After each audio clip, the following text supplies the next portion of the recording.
Coach, hey, thanks for joining me today on this simple coach to coach interview. Do appreciate you representing the Battling Bishops for this episode and sort of what is happening in 2025.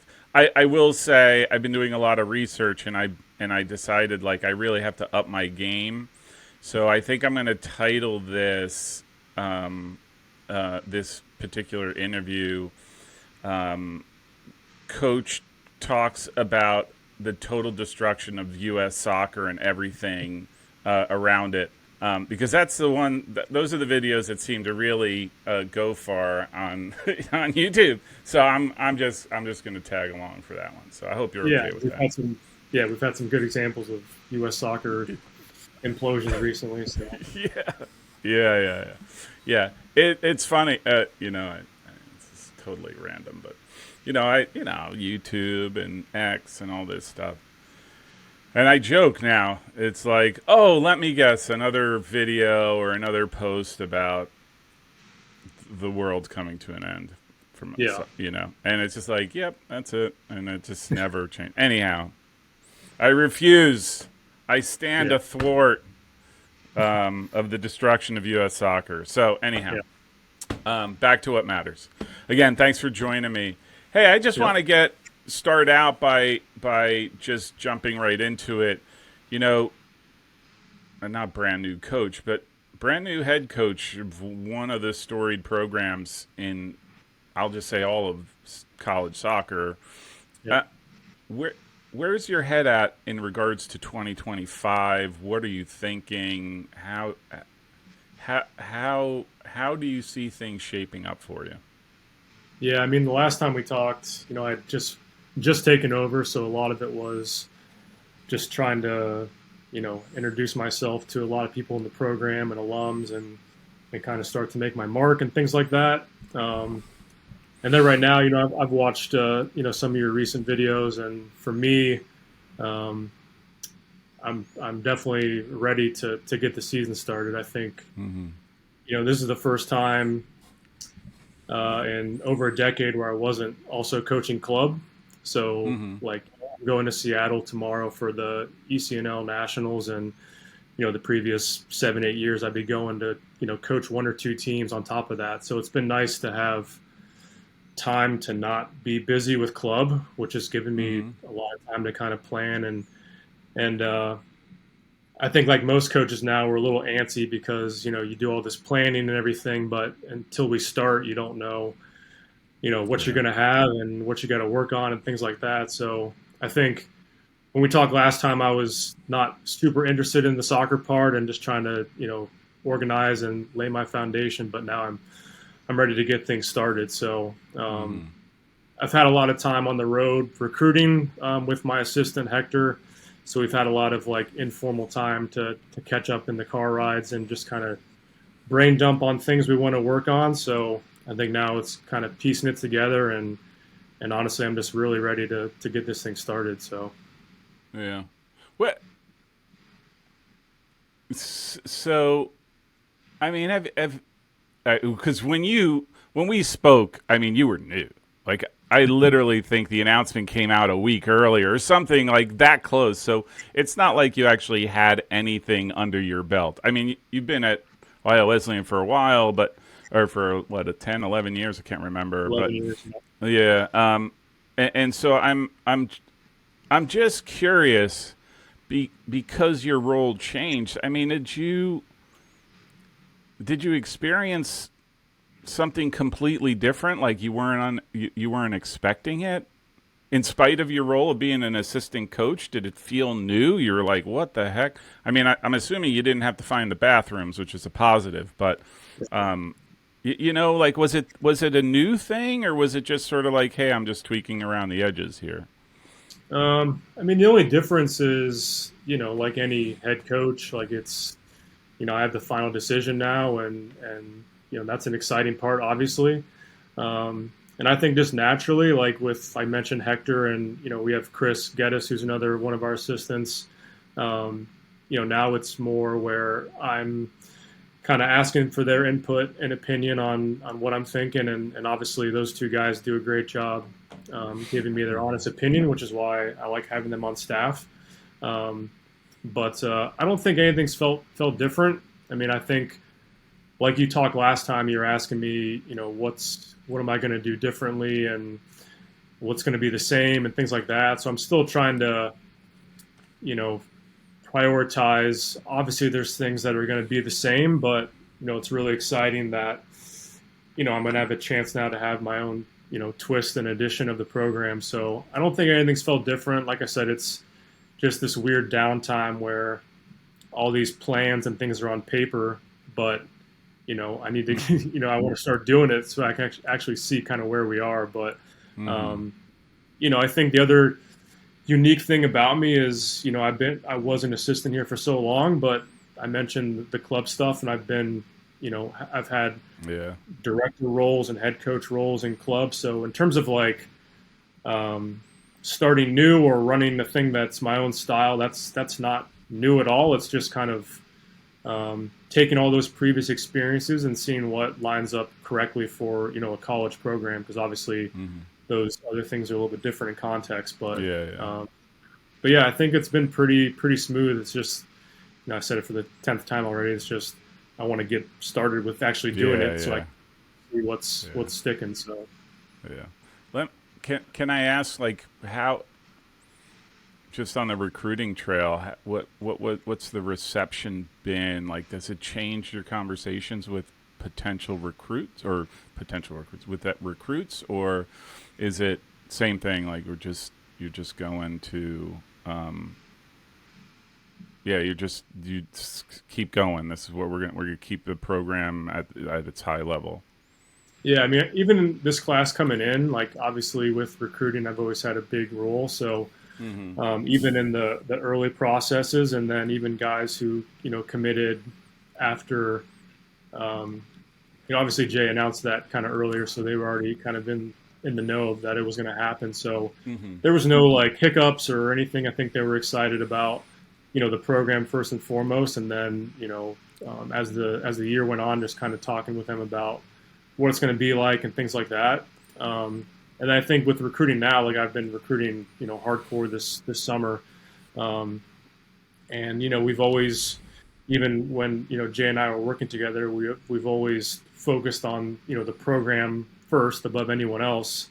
And now it's just, if they ask about anything about, the past of the program and the future of the program, I've been learning from one of the best there ever has been. So I think it's it's again a unique thing where obviously he won't be coaching there anymore, but I've been his kind of protege for a long time, and I think that's exciting to them and exciting to me. So I think it doesn't really change anything recruiting wise. The program's the program. So we've been good for a very long time. They keep being very good for a long time. So that part's been pretty smooth. Yeah. All right. So I'm just going to ask, your assistant, Hector Gomez, is it the Hector Gomez? It is, yes. Yeah. I'm better than him. I just never been able to show it. I can just. Yeah. So, I coached him for his time here, and then he used his 5th year to play at Cleveland State and had a great kind of final college season. And then he's been on staff for 2 years. And then, once I moved up, he was always going to be my first ask. He's done a great job making that transition from player to coach, which isn't always easy, especially when you are coaching guys that you literally, played with a year or two ago. So he's on board, and he's, he and I work really well together. So I got a great assistant, and that's obviously a huge step with where we want to go. So do I have to keep an eye on him because he's going to be a future head coach? Is that his? I mean, I know this is that one of his aspirations, is to do this coaching thing?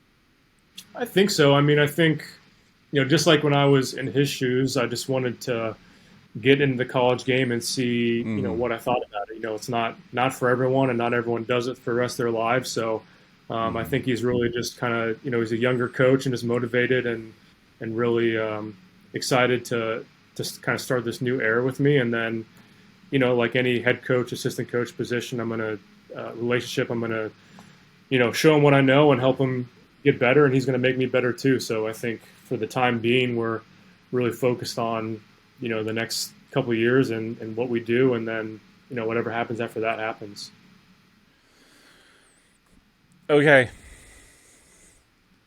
So, your first weekend you spend in Michigan, you play Hope and Calvin. I'm going to ask you the question I asked Coach Appleby at Johns Hopkins. What were you thinking?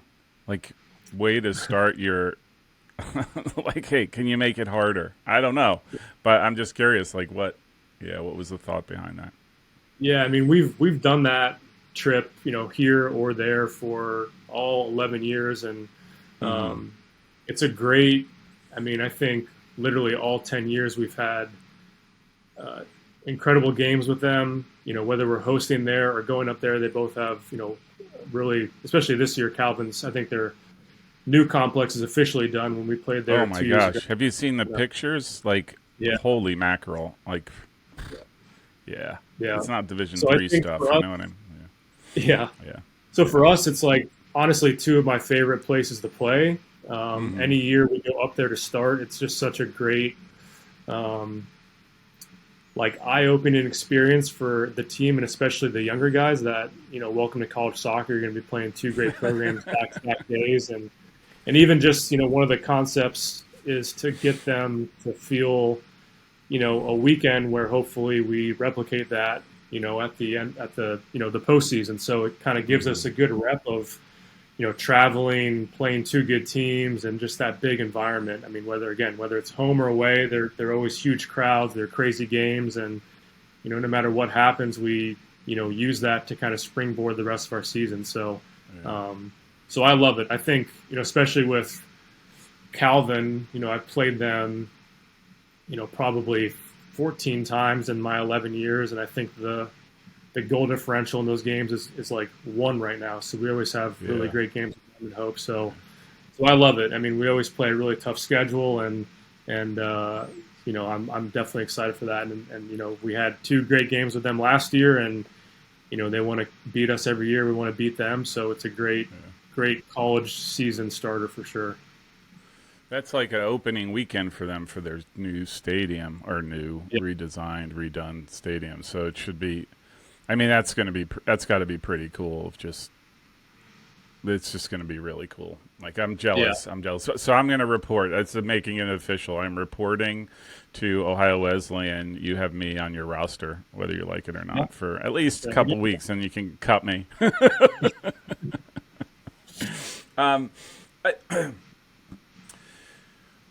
So I guess the big news. I don't want to say big news because it's old news, but it's going to come to fruition, right? John Carroll joining the NCAC. Like, what do you think that does to the NCAC? Like, I mean, you already is like ridiculously competitive, and I'm just curious, like, does that change sort of your, I'll just say, approach to the season at all, or you're just like, oh, it's just another really hard game that we have to prove ourselves with? Yeah, I mean, I think Brandon talked about. I think our conference had the second most teams in the tournament last year, I believe, and even before John Carroll coming over, we obviously the past few years have really grown in strength as a conference, which is great. I mean, every year I've been here, it's gotten better and harder, which we we love, and we play John Carroll every year, and I think Dejan might have mentioned this, kind of generally speaking, that. We always played them, like the 3rd or 4th or 5th game of the season.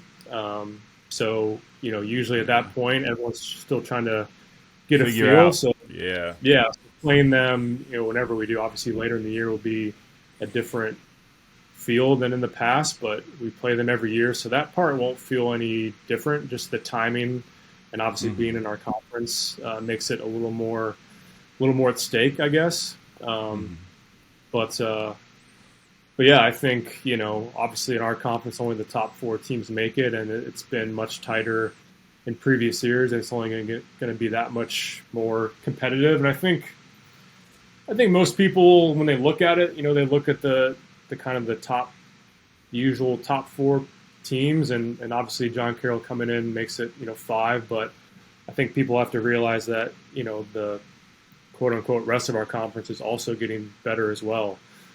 So really, from the top down, it's just much more difficult. So it'll be interesting to see kind of the winning versus not losing approach in our conference. Yeah. Like, it's always been a hard thing for us in general. It's, we're expected to win, and obviously now with, NPI and things like that and strength of schedule changing a little bit, like not losing isn't always the worst outcome, but Yeah. I also don't coach to not lose. I enjoy winning. So Yeah. I think that'll be probably the most interesting thing for me is the just kind of the game approach of, not losing versus winning. So Yeah. You know what? That's a great point. Like a tight, and I mean, top to bottom, I think you run the gauntlet in just about every game that you're going to play to one degree or another. Like, you're right. Like, how important it's going to be. I'm not saying to win. I am saying not to lose. Right? Like, that might be the difference between making it and not making the tournament is, hey, we dropped a game versus they tied a game. Like, right? Like, that could it's so I got to believe.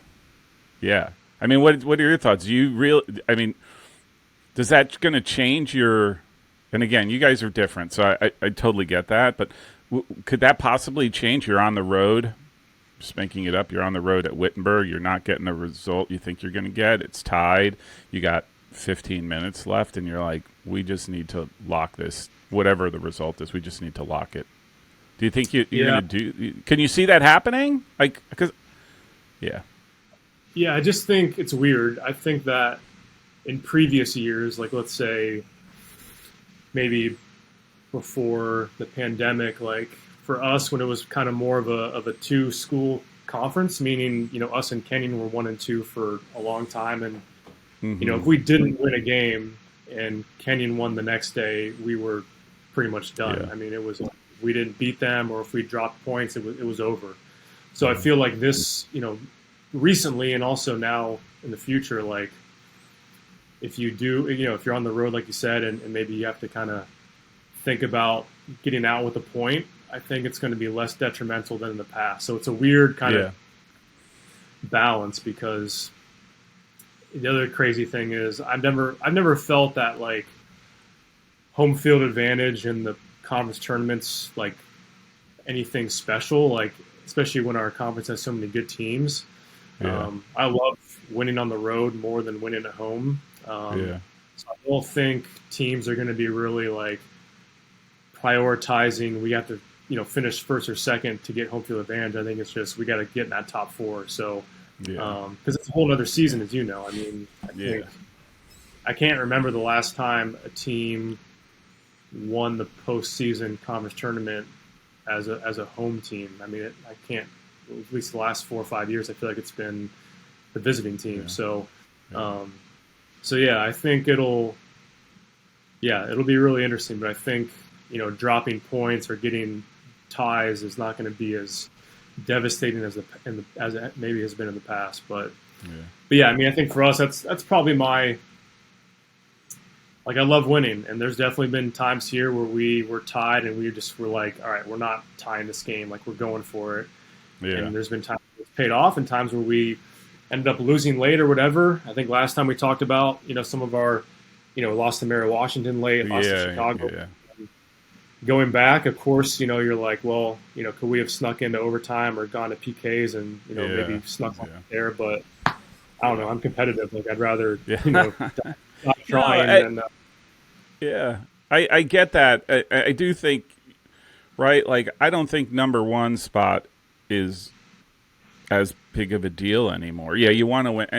Everybody wants to come in, win the regular season, right? Be the champ of the regular season. But I think if you're playing the long game, You're like, we just need top four. And what do we got to do to top four? And I do think it just becomes part of that equation where, again, you're on the road. It's a Tuesday or Wednesday. You're just not feeling the vibe. And it's a struggle. And you're tied. There's 10 or 15 minutes left. And you're like, under normal circumstances, you would throw caution to the wind and send everybody up and let's get a goal. And now you're thinking to yourself, yeah, well, you know what? Maybe we should just hold on the way we are. I just think it becomes part of the thought process. And if it's not, well, it's like trying to catch a knife, right? Like sometimes you're going to grab the handle, and sometimes you're going to grab the sharp edge, right? Yeah, So. and I think what's happened a lot the past few years, and will just be even more of a thing, is, and I think Dejan might have said this, but just the like in previous years, maybe the top four was already kind of set in stone going in the last game or two, and I think this, moving forward, it'll be, it's like the World Cup where they play every game, at the same time, because the results are going to be really impactful. So that'll definitely be different, I think, which just keeps the intensity of the season going on longer. But when you have a lot of good teams, that's what it's going to be. So we're all for it. What of your like? Do you have a team or do you have a program that you're kind of looking at? Like, I don't want to say with a weary eye or a leery eye. I don't know what the eye is supposed to be doing in this circumstance, but like looking at them and being like, these guys could be the danger for us in this fall. And I get that this could be dartboard material, so I apologize for putting you in this spot. But it's a good question. I think just overall, there's a lot of I don't think uncertainty is the right word, but other coaches have mentioned this in your interviews. Just a lot of programs graduated, really big classes, and including a couple, ourselves included, in this conference, and I just think it's so up for grabs. I think, obviously DePaul had a good season, and I know they had a really young team, so how they respond to having a good postseason, and how teams like the other three that made it, we all graduated big classes, and I don't know, I just feel like the tricky part is, like, if you look at the last year, the top half, you might be screwed because those guys underneath you are also getting better too. So, I think people don't talk enough about, even schools like, Wabash and Oberlin and Wittenberg, they've all, I think Oberlin last year, we beat them by one, Kenyon beat them really late, and Denison beat them by one. I mean, that's three really close games that they were all in the mix for. Yeah. So, I know what you're setting me up for, but I don't know. I mean, part of me wants to think that, I kind of want to be that team where they, if teams want to underestimate us or think we're going to have a down year in year one for me, like, I love that. I hope that's kind of the case. But so I'll kind of ruin your question and say that I think we're a program that you have to continue to take seriously, because our goals are the same, and we're ready to get going. So yeah, that's a good answer. Like I said, I didn't want you to become dartboard material and be like, look at what they're saying about us. They didn't mention you didn't mention us. Totally get it. Yeah. People will love to beat us, so I don't think any answer would have given. I think I may have mentioned this to you before, but I have mentioned it. Like when I just look at Division III and I look at teams where you're like, man, that's like a scalp, like, hey, we just got, if you're able to beat them, that is one to hang.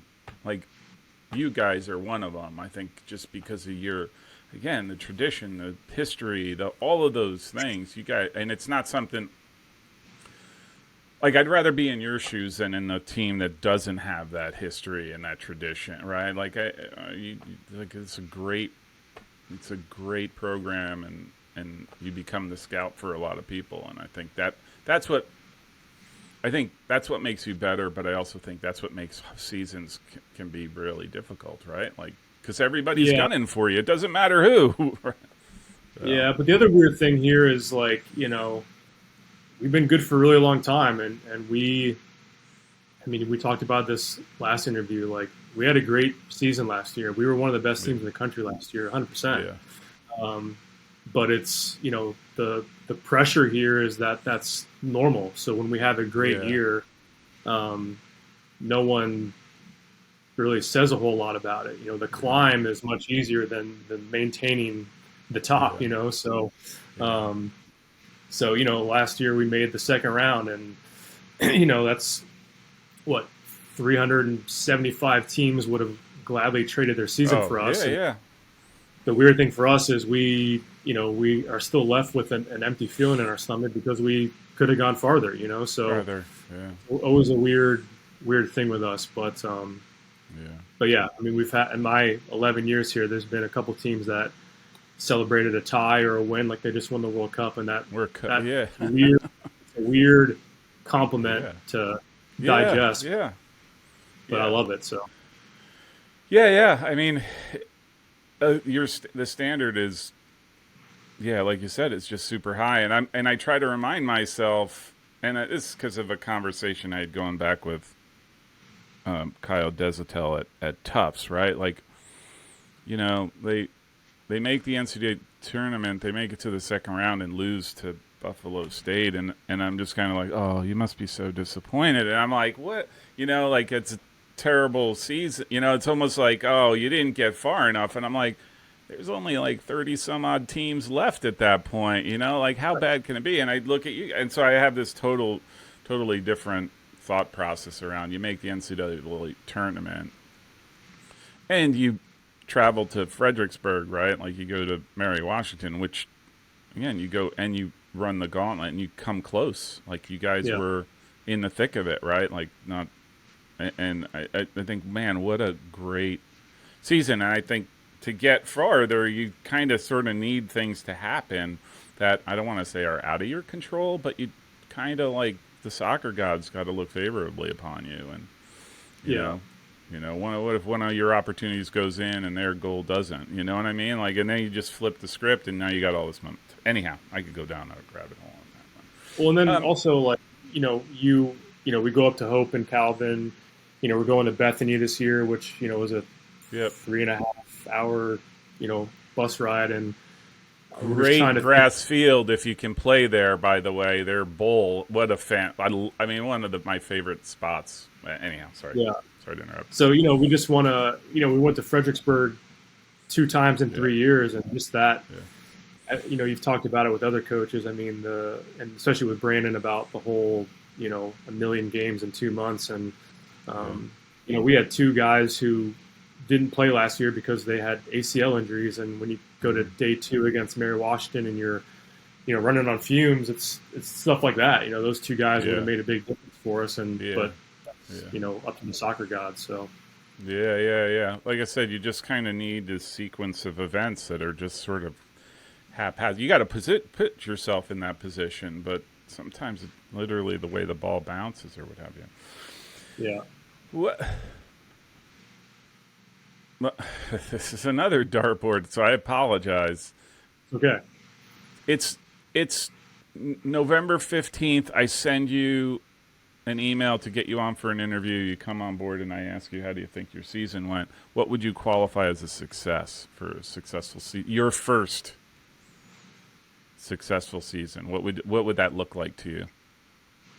Yeah, I mean, I guess there's two ways. I mean, one of them is that from a kind of big picture situation, that we just are one of the most competitive teams, one of the most hardworking teams, regardless of what happens. I mean, I think one thing I've spent a lot of time thinking about the past, since we last talked, is just all these teams I've coached here. What has been like the greatest characteristics of those teams, regardless of what, Final Four or conference championships or whatever. And it was just a really difficult team to play against, and that's kind of the personality that we want to really focus and dial in on, because that's going to help you be successful. That's the first step, is just being competitive, being hardworking. So I think being able, to respond to your email in a couple months and say that, minimal regrets and that we were, toe to toe with every team. That's kind of the biggest thing I could look at. And then from a, more specific competitive standpoint, I mean, we won our conference last year, and, that ended a drought of quite a while. So we're really pleased to get that trophy again. And I think, defending that, especially with all the things happening with our conferences, would be a really great accomplishment. So I think, trying to defend that title and trying to, I guess do the double, I guess, is the kind of like materialistic, test. And then we talked about this a little bit in the first interview. Like, we want to get back to being a second weekend team. So I guess those are the things, my quick response would be that, like, I'm competitive. I love to win, and we've been so close, and we want to get back there. So I guess that would be the answer. But then as I think about, again, the sport that I coach and how stupid it is and ridiculous it is at times, I think knowing that we were, representing the program and competing and being a first-class program, that's always going to be the first, indicator for me of, how successful we were. And that's going to be our, launch pad for everything else. So, but yeah, I mean, the trophy is right over here on the side, and I look at it every day, and I'd love to bring in some more, but that comes with a lot of hard work, and that's got to be everyday stuff that we do. So, I was just looking as you were talking, and because you said it's your fault. You said you want to get the program back to being a second weekend team.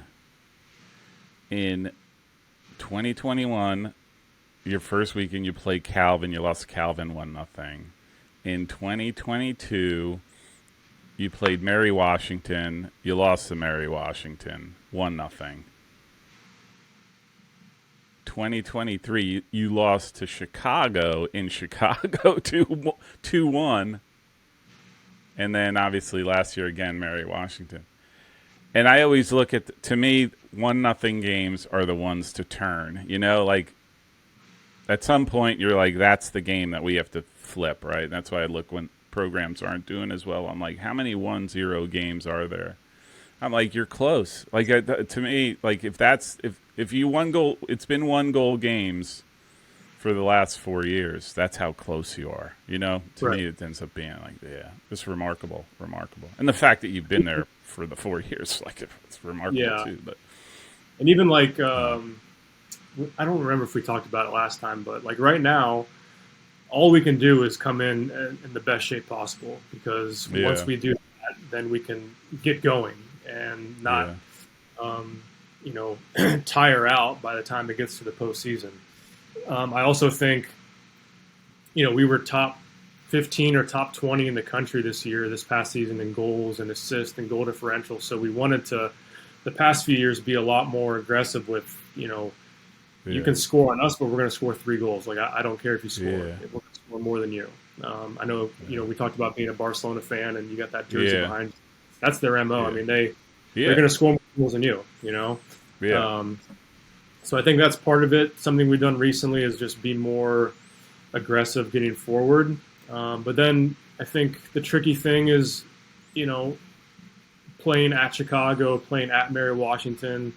On paper, we were kind of the underdogs, and that's, in the moment when you're on the road against the number 1 team in the country or the defending national champions, you want to kind of play the slow game and just see, okay, can we get to halftime above water and kind of go from there.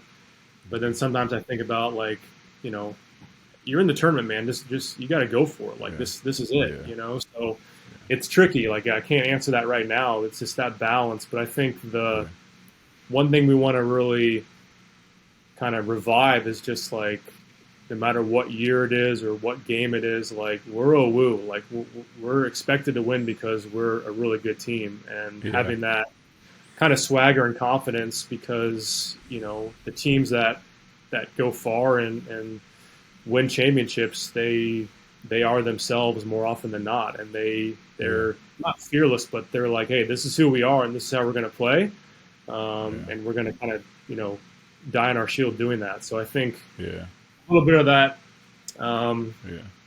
presence of like, hey, we're all at OWU and we're here for a reason, and we want to display that every day.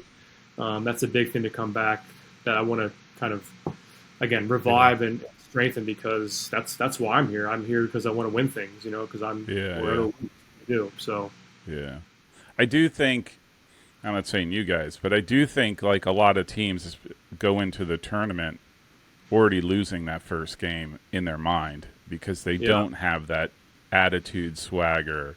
And when it comes down to little things, it's like mentality, it ranks up there as one of the most important ones. If you don't think you're going to walk out on the field and be like, hey, we are it.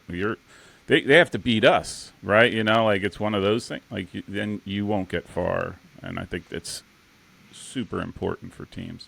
Also, in a weird way, you kind of see it in the like March Madness too. Sometimes that first weekend it's weird. Sometimes it's the hardest weekend. Like obviously, as you go further, the competition is better and the stakes are higher, I guess. But the conviction, we belong here. It's our like it doesn't happen. You have to win that game. You have to get into the weekend and actually win it for that conviction to be like, hey, we deserve to be here, right? Like I think a lot of people end up shocked, but anyhow, sorry.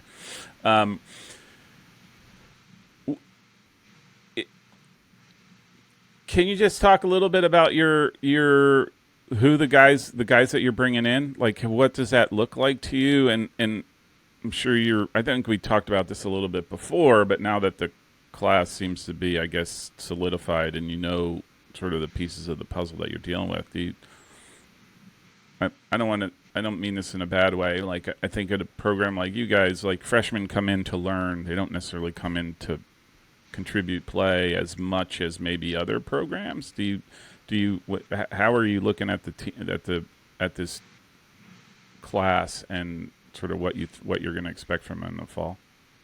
Yeah, I mean, we graduated, like I said last time, a really strong class, and two guys who were all Americans and a lot of guys who were 4-year contributors, and that happens a lot here. So again, everything here for me, it's like kind of small picture, like take a deep breath, think about the big picture. So I've coached like even Hector. Like sometimes I talk to Hector and I'm like, dude, I can't believe that I had you as a player. Like the fact that I got to coach you, like. It's crazy that we've survived since you've had all these great players, but that happens all the time here. So I mean, we have a big class coming in, and mainly because we graduated. I think I told you there's like 12 guys who aren't on the team next year, and we had a great attack-minded team, and we have a really strong attack group coming in.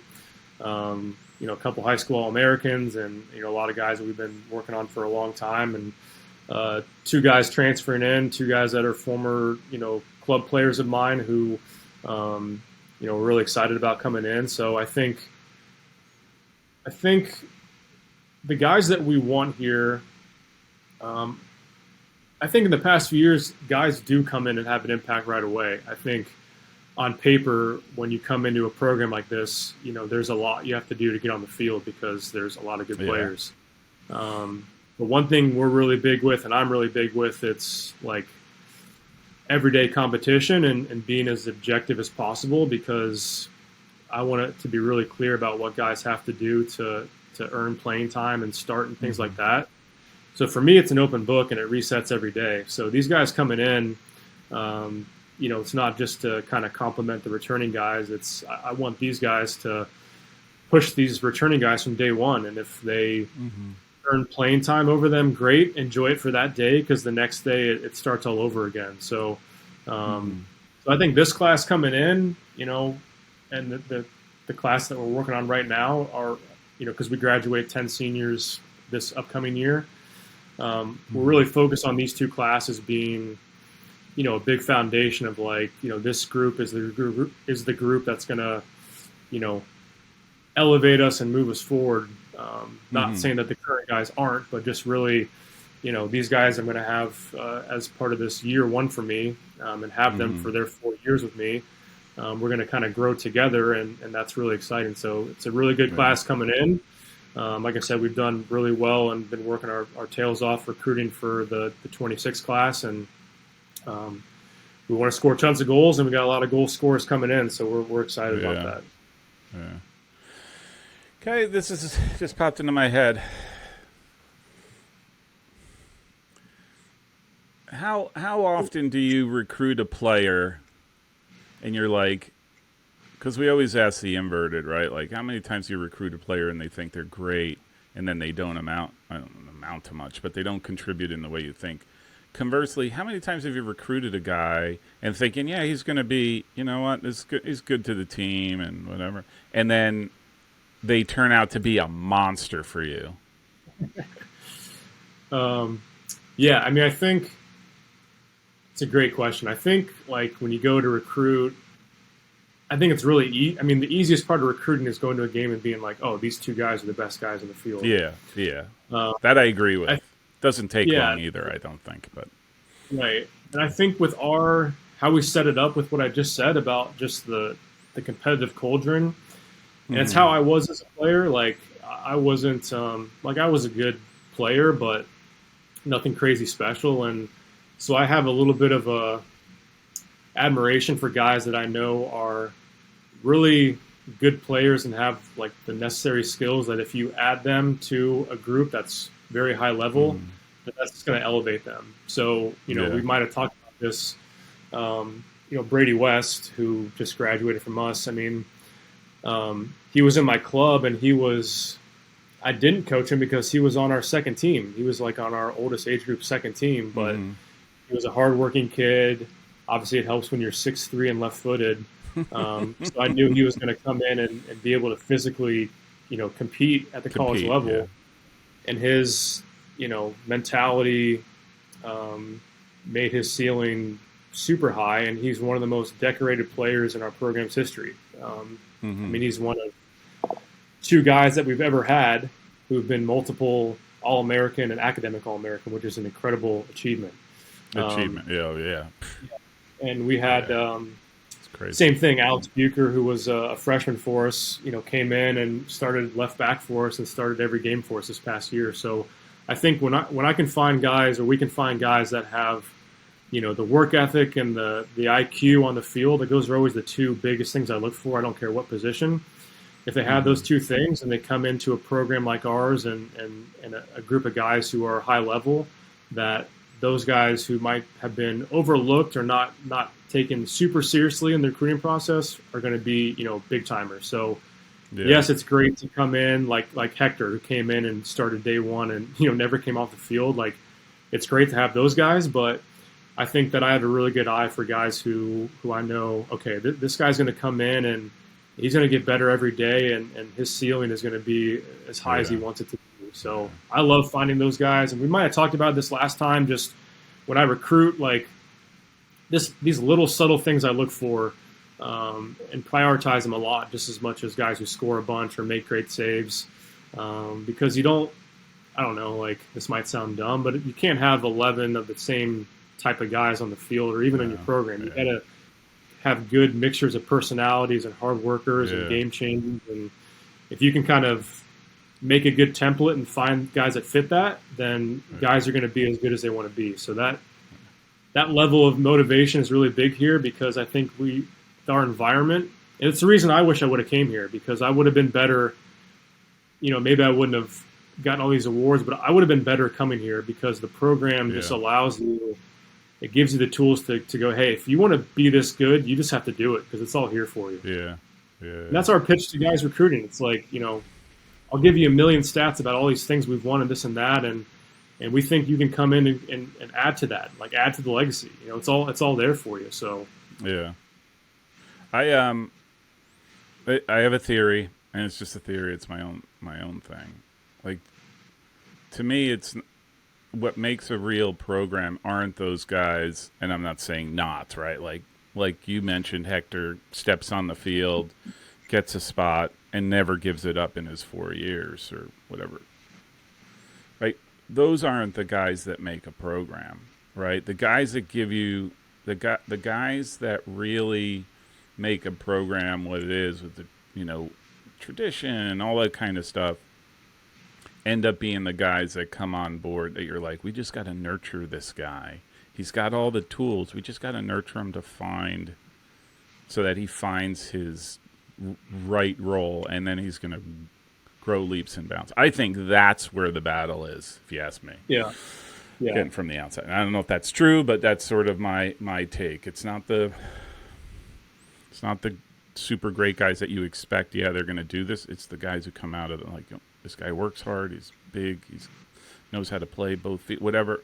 We just got to find the right spot, and he's going to add dimensions to the game. So, and it's just it's just convincing the guys that you need the team to accomplish anything that you want to accomplish. Like, I think one of the first things, and again, like, it's a weird. Like, I'm a very, like, I told the guys one of our first meetings, like, I think I'm the best coach in the conference, right? And in order to do that, I'm saying this kind of like, hopefully you understand my point. It's like, I was telling the team, like, if I want our guys to get, me and Hector and Chris to get staff of the year, you probably have to win the conference to get coaching staff of the year, right? So anything that I want individually, the team's got to be the best team they can be. If you want to be an All-American, if you want to be a starter, if you want to do this or that, like, whatever it is, you need the team more than the team needs you. So I think when guys kind of understand that, if, even with guys like, all these All-Americans that we've had, they needed their teammates to get these awards. You're not going to be an All-American if you finish last in the conference and don't make the tournament, So I think kind of feeding those egos with the fact that the team comes first and that, you guys can all do these things together and still meet your individual goals, whatever they might be, that allows role players to be like, okay, I can have a really big impact here. And then, as once X amount of guys leave, then those guys step up and that cycle continues. So it's not rocket science. It's just that mentality and giving them the opportunity to understand that they can have a big impact here. That's a interesting point you make, which is why I'm always like,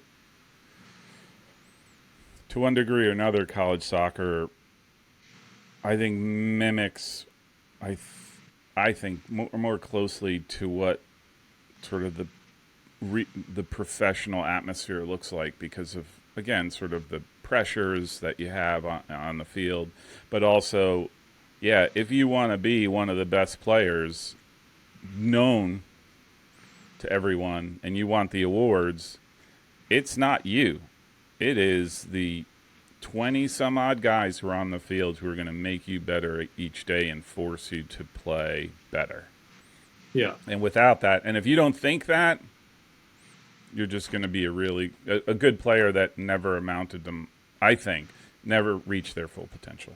So anyway. Yeah, because I think even going back to your question, like, we always have guys who come in and immediately don't, like, we have a couple high school All-Americans coming in this year. Like, we do that every year. And every year when they come in, I say, we say, cool, we don't care that you did this in high school. Like, how many goals have you scored in college? So there's always, I kind of look forward to it. It sounds a little cynical, but I always look forward to, have that wake-up call. Like, know what you did in the past, because now you're here. So I think another really cool thing about our program is that it can humble you very quickly, because I almost did this interview in our locker room so you could see we had it renovated in the winter, and it's just covered with all these great players and great teams, and you walk in, it's like, I don't see you up there. You can be up there. Give yourself to the program before anything happens. So, but that's common across college soccer in general, but especially here, it's it's a wake up call, and when they embrace that, that's when they can really start to get going. So once they accept that, I think that's the biggest thing. It's like, I have to be the humble play, become a humble player, and just sort of be like, I'm starting from nothing, and I depend on all these other guys to make me good. That happens, and you really does turn it up a notch for you as a player, I think. Yeah. Anyhow. All right, Coach. This was fantastic. Do appreciate it. I will say I wish you the best. I will be following you and your men. Really excited to see what it brings for you, and wish you all the success. And thanks again. Thanks for hopping on. And I'll definitely be pinging you whatever, December 15th, be like, yo, let's get you on. So you're always welcome. So. Yeah, no, I appreciate it. I'm looking forward to that postseason email you're going to send me. So and I'm going to take copious notes about everything you said here and being like, why didn't you you said you were going to do this. Why didn't you? I know. Yeah. Hold me accountable, please. So. Yeah. All right, Coach. All right. So we'll be in touch. Thank you. All the best. Thanks so much. Yep.